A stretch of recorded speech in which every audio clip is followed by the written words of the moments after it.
Hi, Suparna, and welcome to the podcast. Hi, Havish. Thank you so much. I see you reinventing yourself every year with something new. I congratulate you on that. And that is really the way forward for all of us. Thank you so much. It's a pleasure to have you here today. Pleasure is all mine. Okay, so to start off with, can you share a little bit about SABERA and your other work experiences? So, Havish, we've interacted in the past where I've been curating media marketing led events, and you helped put data together in terms of research on brands and on campaigns, etc., so that the senior jury that was constituted could take the right decisions. Well, that was one phase of my life wherein I curated, events, and I have had exposure and experience with various forms of media, television, radio, magazine, and of course now the new age media.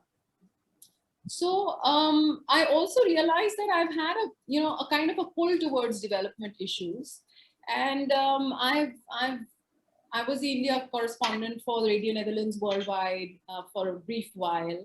I've also been appreciated for the blogs that I've written on development issues by, BBC World Service Trust and Communication Initiative. So, the pull towards the development area was always there. And I had an opportunity to make a documentary on Kashmir way back in 2005 when the quake occurred. And at that time, I was doing a show called Boss Con Hai on Radio City, where I used to interview top corporate honchos. And as part of that, through the leadership series, I had the CEO of HelpAge who had, who was a guest on my show and expressed that there was a lack of apathy.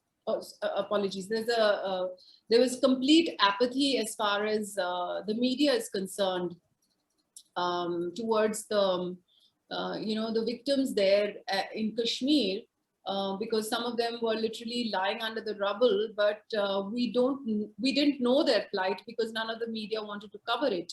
Because with Kashmir, you always had something, better, quote unquote, to talk about in terms of human rights, in terms of militancy, in terms of maybe sex scandals. So nobody really bothered about somebody who's lying under the rubble through that massive earthquake that happened. And it was more devastating towards the Pakistan side. So India, as it is, it didn't really form the main page stories, or maybe not even the middle page stories. So at that point in time, I took, kind of a passionate decision from my heart that let me go ahead and document what's happening there. Of course, I had no exposure on how to make a documentary film, but really it was an expression of what my intent was in terms of trying to mainstream, development stories in the country. And that really has fully expressed itself through SABERA now.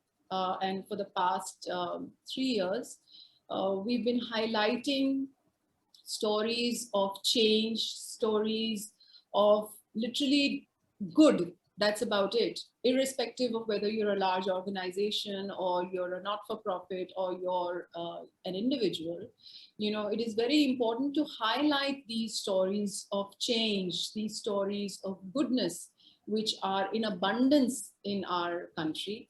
Also because there is only one perspective that I feel that the media focuses on, essentially, since I have been on the other side of the table as well, is that a lot of sensational content is put up there because, the traction or the TRPs are when you hit the lowest common denominator in terms of human psychology,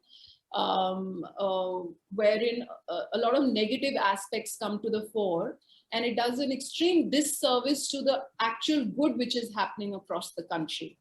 And why I say I am aware of it since I've been on the other side of the table is because when you go to a marketing guy, the marketing person will look at the media house or the media channel from a perspective of what is the reach that you have, how many people are viewing you or listening to you, etc. Because if we are going to put X amount of money in your media channel, then we would want the maximum return on our investment, that as many people should be able to see our brand. And in that whole vicious circle, what the media resorts to is creating news which will, hook viewership. Now, from that perspective, even pornography, for that matter, is the oldest trick in the book for you to grab as many eyeballs as you can. But that doesn't mean that you go to every and any extent. And that is exactly what has been happening, wherein, the good side or the complete stories that should find space into the mainstream and cognition of human beings and people is completely being sidelined. So SABERA, from these perspectives, was a very, at an opportune time that we needed to launch this. Also because I have access to senior leadership across the country, whether it be, corporates, or whether maybe policy influencers, or because of my development bent of mind in the not-for-profit space. So it's like a tripartite bridge which SABERA has created, where the leader is there as far as the monies are concerned from a corporate perspective. The doer is there in terms of the not-for-profit who are actually working towards development issues, and the policy influencer who can actually catalyze change at a faster pace. So, so for me personally, it is like a lifetime of learnings that I have learned through my journey being a media person, and my pull as a desire in terms of the development issues, wanting to see change in the country, that has come to the fore with SABERA. All right. You mentioned that you interact with CXOs, business leaders, policymakers regularly. If you look at the last 2 or maybe the last 5 years, the way they talk, right, the issues that they talk about, the way corporate is now looking at data and analytics in the spectrum of, in the space of sustainability development, do you think it has changed much, or is it the same old things that we have been hearing for a while now? You're very right when you say that people tend to do a lot of lip service to look good into the media industry, and by just doing a tick mark of, okay, if we are supposed to do 2% and we have to allocate our funds into, say, a CSR thing, maybe we can give it to the Pradhan Mantri Yojana and all, and their heart and their soul of the company is not really towards dedicating themselves to a particular avenue. That I have seen is actually changing over a period of time, wherein, companies are realizing that while from a feel-good perspective that it will make the company look good, and it's a talking point, and it's a PR point, and it's a marketing angle, etc. And the fact that it will make a difference to the planet that we are inhabiting and we are trying to make, but even tangibly in terms of their monies that they make, it has a tangible effect. So it makes sense, from all perspectives, that while you're doing the right thing, you're on the righteous path, you will also make that extra, profit. While to begin with, it may feel that, you are investing so much more from a sustainability perspective, and the return on that investment is not as much, but in terms of a long-term value creation, if you see, then both in terms of stakeholders, whether they're your employees or whether they're your vendors, and ultimately also your consumers, consumers are way much more aware than they were ever before, especially now in the post-COVID situation, where they see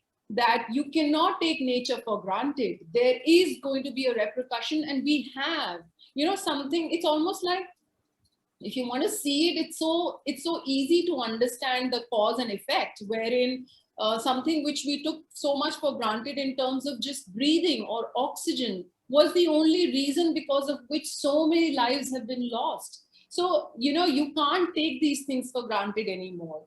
it is essential. And I think COVID in a way has brought home that point of how important it is for all of us to be thinking of sustainability, and not just from a CSR perspective, but actually your soul and your,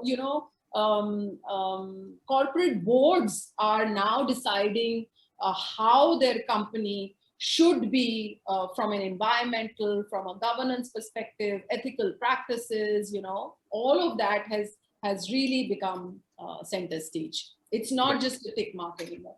Right. I do agree with you. I think even in my experience, even if maybe it started as a lip service, I think it is definitely at a space now where organizations understand this is not for the time being. This is going to last.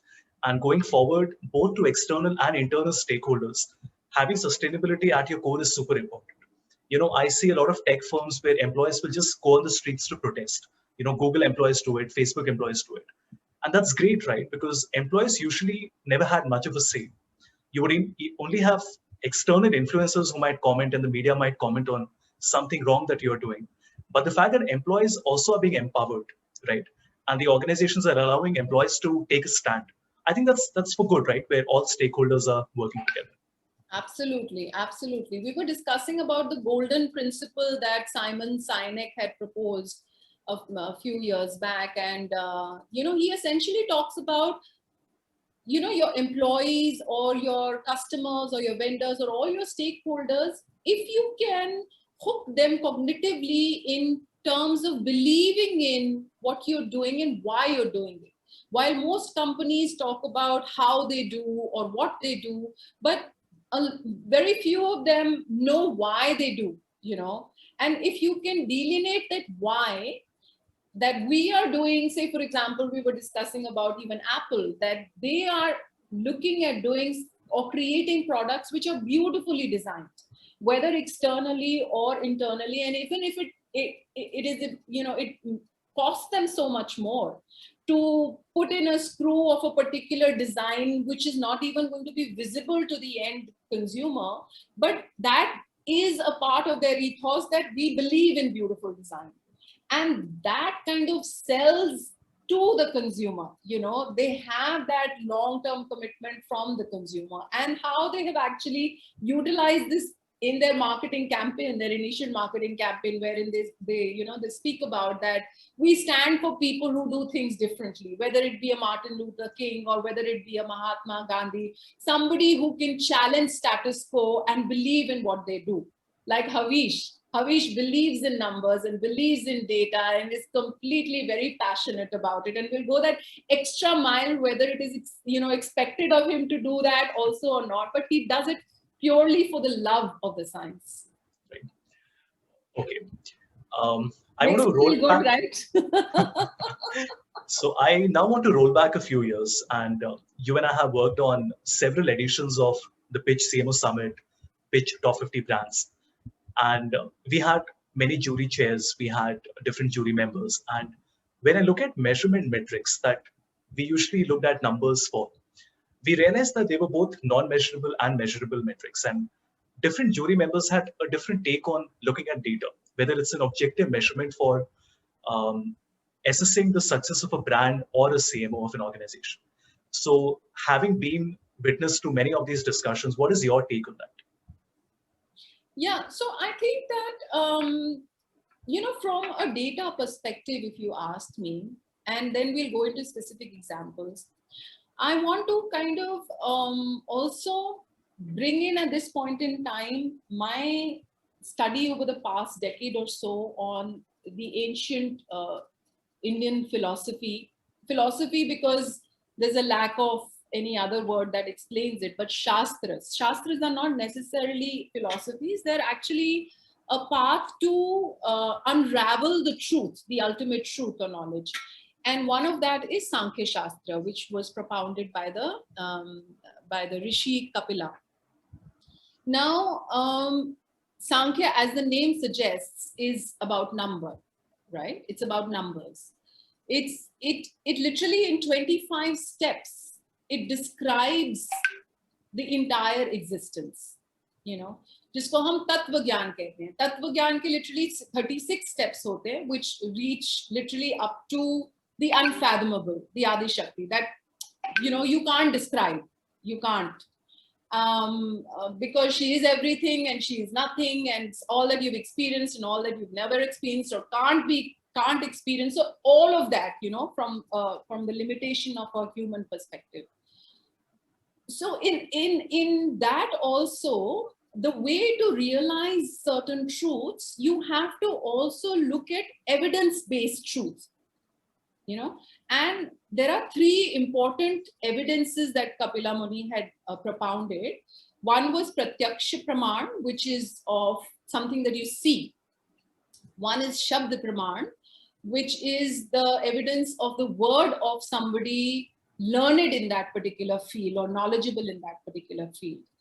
And the third is the Anuman Praman, which is that the inference, what we draw from data, right? So while data is a very important piece of evidence for us to use to, go or arrive at a particular truth, or it points us in the right direction, but maybe in silos, it is not all encompassing.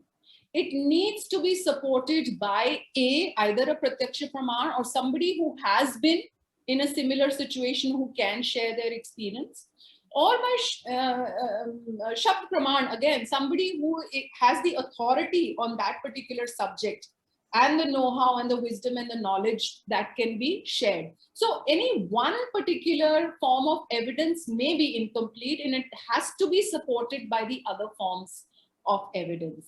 And coming back to our experience with Pitch, CMO, Summit, etc., and the various summits that we curated, and you helped create the data for that to point the jury into the right direction. And I remember you mentioning the two names of Vinita Bali and Dr. Mukund Rajan. Now, both of them are very, very respected names in their fields. And Vinita Bali, of course, the former managing director of Britannia Industries, was also the jury chair for SABERA's second edition. And Dr. Mukund Rajan, who was a brand custodian for Tata's, was also a speaker in the inaugural edition of the SABERA. Now you mentioned, and I had no recollection of this, but Vinita Bali was the one who actually condoned the fact or the case for numbers. That is extremely important. Whereas Mukund Rajan was somebody who said that numbers may not be as reliable. And the experience with SABERA has been that Vinita is somebody who went ahead and shared that, GDP or the gross domestic product of a country cannot be an absolute measurement of the development of the country unless there is the human development measurement, which is, again, not so quantifiable, but more from a quality perspective. And on the contrary, Dr. Mukund Rajan, who was all for qualitative as opposed to quantitative, went ahead and launched an ESG fund, which essentially quantifies environmental governance and ethical practices of companies and funds them accordingly. So again, the point is that not one particular evidence या एक प्रमाण के ऊपर केवल हम अपने analysis को या अपने inference को पूरा नहीं वो कर सकते. You have to take multiple perspectives into account. Yeah. To the first point that you mentioned about the spirituality thing, I think there is a direct analogy. Having worked in technology for a while, we realized that the biggest problem is that the pace at which we are capturing data is more than the pace at which we are understanding how to consume it, right? Organizations always ask us, CXOs always ask me, how do I train people to capture and analyze? They never ask me, train people how to consume it. And that's where the challenge comes in, because nobody seems to care about it. I speak to CXOs where they say, I want to capture more data than my competitor. And I ask them, what difference does it make? Do you just want to purchase more books than you read? I mean, is that the metric of success? And yes, we have seen that changing over some time. But I think, at the end of the day, business leaders are also people, and you're influenced by what is happening in the environment and the industry around you. But I think we really need to have that conversation about the fact that what is the data even being used for, right? And I think everybody is just sweeping it under the rug because nobody wants to talk about it. We all want to sell more. We all want to purchase more. We all want to convince our board of directors to see we have purchased more software. Nobody's really asking the elephant in the room, right? That question whether are we really able to utilize it effectively or not? Yeah, and it's interesting you mentioned the elephant in the room because again we go back to perceptions. A saying that goes against data and measuring a certain aspect of a particular thing is that whatever that you want to highlight, and if you do research in that particular area or field, and it condones what you're trying to sell, then that makes, depending on who's funding that research, so only that aspect will come out. Like even in a current perspective, a lot of people still have a certain kind of they're not committed to getting vaccinated. And when they bring up data like 550 vaccinated doctors have died, and how can you condone this when the doctor themselves who've been vaccinated have died, and how can you say, it's a simple thing. What perspective are you looking at that data from? So if you say 540 or 29 doctors in India have died after taking a certain vaccine, etc., what is the total number of doctors that have been actually vaccinated? What is the percentage? If that percentage is a minuscule amount of 0.01% of the total data, then there is nothing which is 100%. There is no allopathic medicine that gives you 100%. In fact, most vaccinations don't even give you, a 90%, wherein they're saying at this point in time a 90% kind of a protection. So it depends on what perspective you're using that data from, what is the number that you want to highlight, and what is it that serves your purpose. So it is extremely important that, it again reaffirms my faith in the fact that we need leaders who believe in the righteous way of path. Now that righteous way of path initially may feel that it may give you lesser amount of profits or lesser amount of return on the investment that you do, even from a sustainability point of view. Say for example, in last edition, the jury chair, Siraj Azmat Chaudhary, was at one point in time the chairman for Cargill Oils.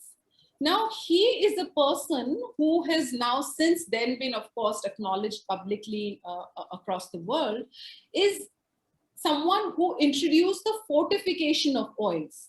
To begin with, fortifying oils essentially meant that you're putting in so many more systems and practices in place, and the supply chain has multiple more steps, which means that so many more dollars are going into the production of something which initially didn't require any of this input or extra input. And the reason why the fortification of oil was important is to fight malnutrition, because the maximum number of deaths of infants in countries like India or Africa is because there is lack of nutrition or nutritious food that they're eating.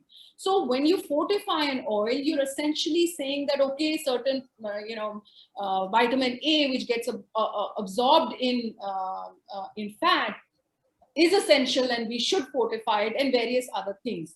So from a short-term perspective, it was like he is going to take on a loss for his company. But from a long-term perspective, people have come to respect not only him and his decision, but the world over. There are now fortification of oils, which are a mandate for countries to have to help fight malnutrition. So righteous way of path essentially means that you do something for the larger good.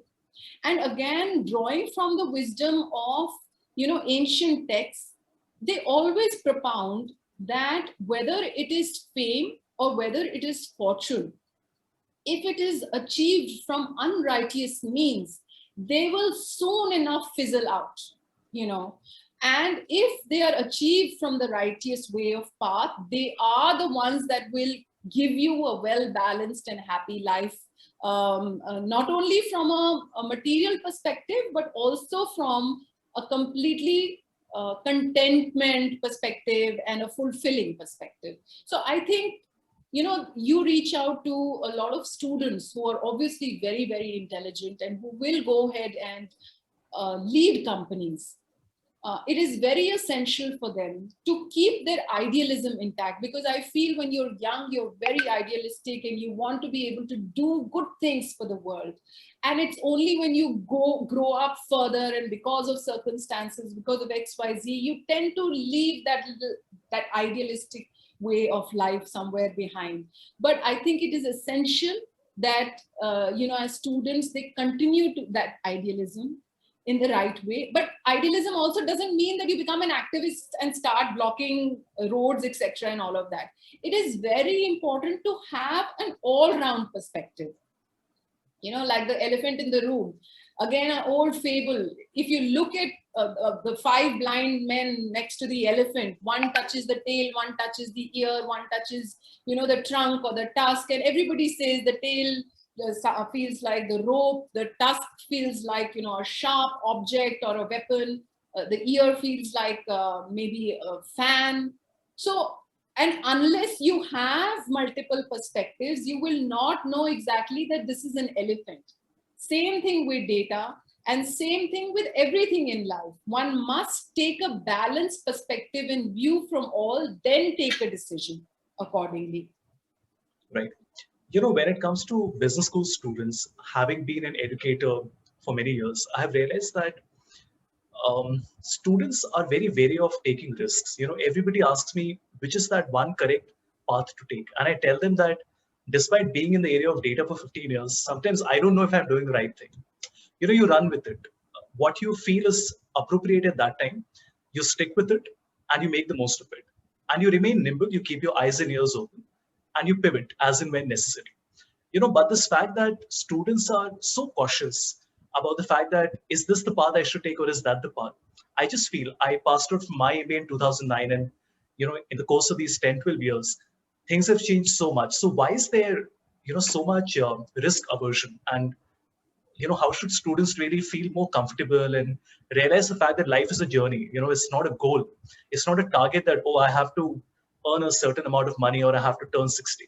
It's a journey and you have to live it, right? And I'm sure you and I will both agree on this, that people have different pace of success. One is how we measure success, and the other is the different pace. I had people who were classmates who started off with a bank and they just plateaued, right? In terms of not just the monetary composition, and also in terms of how successful they are and how happy and how content they are, right? And then I see people who started off very slow and, you know, they're doing exceptionally well now. So, you know, what would be your 2 cents for the BSchool students on this? I think, Havish, you yourself are an example, right? You started out in a certain way, thinking of doing something, and look, because you've managed to reinvent yourself, given the circumstances and given the knowledge and the wisdom that you have accrued in the past. Knowledge doesn't go to waste. Depends on how you apply that knowledge. You know, again, going back to the wisdom or spiritual wisdom, it is not about just reading a particular book and regurgitating it to look very nice that I know something, but how am I applying it to my life? That is exactly what happens. And essentially, if I look at the root cause of everything, there is either love or fear. So you either do it for the love of it, or you do it because of the fear of something. But if you do something for the love of it, automatically you will keep reinventing yourself, you'll keep exploring, something new will come up. It doesn't matter whether you fail or succeed in the world's eyes. You're doing it because you're fulfilled and you love. And believe you me, when you do this, naturally you become very good at whatever you're doing, or you adapt very well whatever you're doing. But if you're doing from a place of fear, that if I don't do this, I will not earn money, you know, I need to survive, so I need to do this, then that fear will continue to reinvent and show it to you. You know, आज मुझे इसकी वजह से पैसा चाहिए, तो मुझे आज मुझे बीमारी की वजह से पैसा चाहिए, आज मुझे अपने आप को प्रूव करना है कि मेरे को ये करना है, तो so that fear will not let you be happy, irrespective of wherever you reach to the, you know, the pinnacle of your career as a CEO or a CXO or whatever it is. But if you are into it from the love of doing something, whatever it may be, you know, who would know people would fall in love with numbers? But then you meet Havish. One last thing that I want to talk about when it comes to business school students is the fact that they are very impressionable. Something you and I discussed earlier, and I've seen a lot of students who ask me who is the subject matter expert in a technology, or they try to search for the right mentor. What they do not realize is that you have a bouquet of mentors out there, right? I mean, you have to create an assortment. You will not have that one mentor who is your one in everything. In fact, when people come to me and say, we really want to ask you, I tell them go to 5 other people. It's important to have different noises in your ear, right? Because that was makes a more well-rounded person. Your take on that. No, absolutely right. Like, for example, if I were to look at my own journey in the media space, while the umbrella is media, but each channel has been different, whether it was radio, whether it was television, whether it was the print media, or whether now it is the new age media. The idea is that A, of course, you have to reinvent yourself. And B, I think you are your best teacher as well. Unless you yourself throw yourself into the deep end of the pool, you will not learn how to survive and then beautifully swim. So you are absolutely right that one size doesn't fit all. There can't be one guru. Maybe from a spiritual perspective, there can be one guru, but even in the spiritual perspective, there is somebody who can teach you Hatha Yoga. There is somebody who can teach you, one particular Shastra. There is somebody who can teach you from an astrological perspective. So each one of them have literally dedicated their lives in that particular sphere. And you as a student can benefit from each of these, people, and then obviously become a well-rounded personality, and you yourself can become a mentor. Yeah, absolutely. All right. It was an absolute pleasure to have you with us, Suparnaa. Thank you so much, Havish. I wish you all the best. And also, again, because of the beautiful community of future leaders and students that you address, I just want to reiterate to them that life is beautiful if you lead it in a well-balanced way. Again, drawing from my experience in the spiritual wisdom, is that there is Shiva and there is Shakti. But Shiva and Shakti, when they are in balance, is the time when, you're literally in bliss. There has to be mindfulness in whatever that you create. And from that mindfulness, there is righteousness that will emerge. And from that righteousness, there's going to be good that emerges, which is not just for the individual, but for the larger, the larger creation, larger srishti. And when that happens, naturally, you will be fulfilled, you will have a love for life, and you will get whatever your desires are, whether that be in terms of material success or spiritual fulfillment.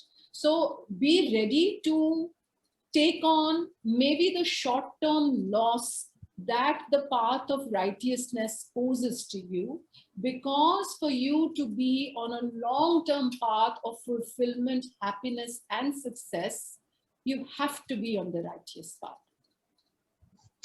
Thank you so much.